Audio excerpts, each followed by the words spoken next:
Wakil rakyat seharusnya merakyat. Jangan tidur waktu sidang soal rakyat.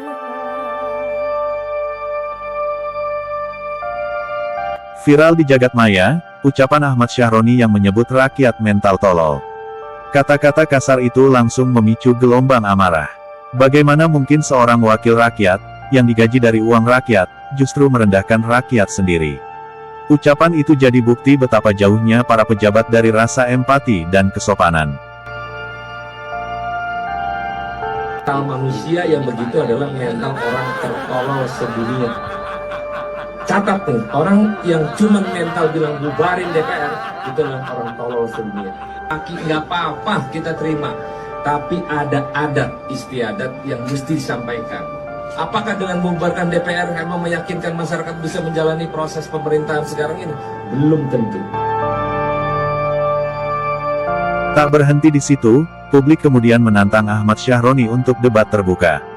Tujuannya jelas, agar ia menjelaskan maksud dari ucapannya yang menyakitkan hati rakyat.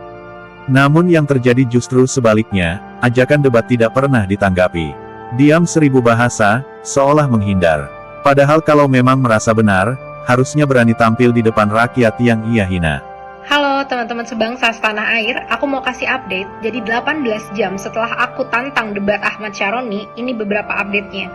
Yang pertama, aku udah dihubungi oleh Kompas TV dan udah live tadi pagi waktu Denmark untuk menyuarakan aspirasi dan argumen aku. Gimana nih, masa media lebih cepat dibandingin DPR yang 580 jumlahnya? Jadi tunjangan komunikasi dan tunjangan aspirasi kalian itu untuk apa? Mana pertanggungjawabannya kalau aspirasi masyarakat demo aja nggak ditemuin, dihajar sama polisi dan BRIMOB? Terus sekarang aspirasi yang cuma online aja kamu nggak berani gitu untuk bisa mendengarkan dan debat terbuka secara sama aku. Karena aku maunya debat profesional ya, aku nggak mau debat-debat asal ngomong. Karena kalau cuma menggonggong, anjing aku juga bisa. Kedua, aku dapat laporan dari wartawan bahwa tim Ahmad Syahronny udah bergerak untuk ke Pamulang. Pamulang itu asal aku di Tangerang Selatan teman-teman. Jadi keluarga aku masih pada di Pamulang nih. Ahmad Syahronny, sampai kamu berani intimidasi keluarga aku atau ada intimidasi dari teman-teman di parlemen atau pemerintah Indonesia, aku habisin kalian. Ingat ya, aku bukan orang bodoh dan aku bukan orang miskin. Sampai kalian berani-berani mengganggu keluarga aku di Indonesia, akan aku cari support internasional, aku gulingkan kalian. Hati-hati kalian ya, aku adalah lulusan hubungan internasional dan aku adalah business development yang sangat handal di dunia. Jadi untuk sekedar ngedapetin support dari dunia internasional nggak susah buat aku. Ketiga, dia ngepost ternyata gitu, katanya dia nggak berani diajak debat karena dia masih bodoh. Ahmad Syahronny, semua orang juga awalnya bodoh. Kita semua juga sama-sama nggak bisa ngomong waktu lahir. Tapi kita semua punya kemampuan untuk belajar. Makanya ayo kita debat biar kamu bisa belajar cara berargumen yang benar, yang profesional, yang tidak ngatain bos yang ngasih kamu makan setiap hari. Kamu selama ini petantang petenteng, gak pernah kan diminta akuntabilitasnya karena kamu merasa kaya, kamu merasa crazy rich, kamu merasa di atas angin dan tidak tersentuh.